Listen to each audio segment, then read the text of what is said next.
FBR ने यकम जुलाई 2025 के अंदर अब बजट के अंदर एक चीज़ नई ऐड की थी कि कोई भी पर्सन 2 लाख से ज़्यादा ट्रांजैक्शन नहीं कर सकता, यानी कैश डिपॉजिट नहीं करवा सकता।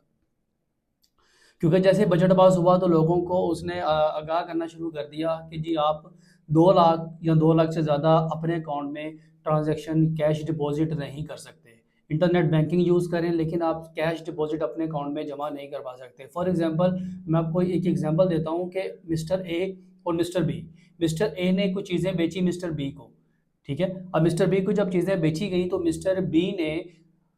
2 लाख या 3 लाख की जो ट्रांजैक्शन थी वो कैश एक अकाउंट में जमा नहीं करवा सकता था, क्योंकि एमपे की तरफ से एक बजट के अंदर एक ऐसा रो पेश किया गया था जिसके अंदर बताया गया था जी 2 लाख से ज़्यादा कैश अपने अकाउंट में डिपॉजिट नहीं करवा सकते। लेकिन अब एफबीआर यूटर्न ले लिया उधर से, उन्होंने कहा जी अब आप अपनी ट्रांजैक्शन जैसे कर रहे थे पहले 2025 के अंदर अब वैसे ही कर सकते हैं। यानी अब इसके अंदर किसी किस्म की कोई लिमिट नहीं है, कोई इसके ऊपर रिस्ट्रिक्शन नहीं है कि आप 2 लाख की ट्रांजैक्शन नहीं कर सकते, आप 25 लाख की नहीं कर सकते, आप 50 लाख की नहीं कर सकते।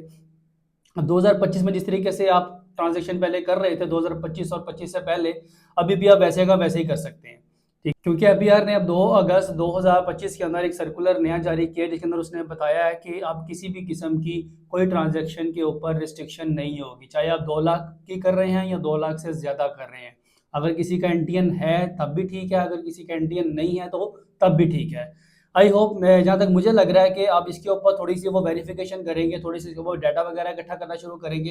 कि 1 साल का वेट करेंगे, 1 साल के अंदर वो चेक करेंगे कि जो कैश डिपॉजिट है वो एनटीएन के थ्रू कितना आ रहा है, क्योंकि बैंक को किसी ना किसी तरीके से उन्होंने इन्फॉर्म तो किया होगा कि आप कोई भी कैश डिपॉजिट करवाने आता है उसका एनटीएन मांगे या उसका सीएनआईसी मांगे, या वो 1 साल के बाद उसको पूछेंगे कि जी एक डाटा जब इकट्ठा करना शुरू करेंगे उसमें चेक करेंगे जी जो कैश डिपॉजिट है वो कितनी अमाउंट में किया जा रहा है। हो सकता है 2 लाख की अमाउंट ज़्यादा ट्रांजेक्शन में की जा रही है, या 50 लाख की ज़्यादा हो रही है, या 20 लाख की हो रही है, या 1 करोड़ रुपए की कैश डिपॉजिट की जा रही है। और हो सकता है कि अगले साल के बजट के अंदर वो ये चीज़ें चेक करें और फिर एक एक नई एक शिक ऐड करें जिसके अंदर बताया जाए कि 25 लाख से ज़्यादा आप कैश डिपॉजिट नहीं करवा सकते, या 20 लाख से ज़्यादा कैश डिपॉजिट नहीं करवा सकते। लेकिन अभी तक के लिए आप फ्री हो जाए, इस तरीके से पहले आप अपना काम कर रहे थे बिजनेस के अंदर अभी भी वैसे ही करेंगे, और किसी भी किस्म की प्रॉब्लम नहीं है क्योंकि सर्कुलर जारी कर दिया गया है।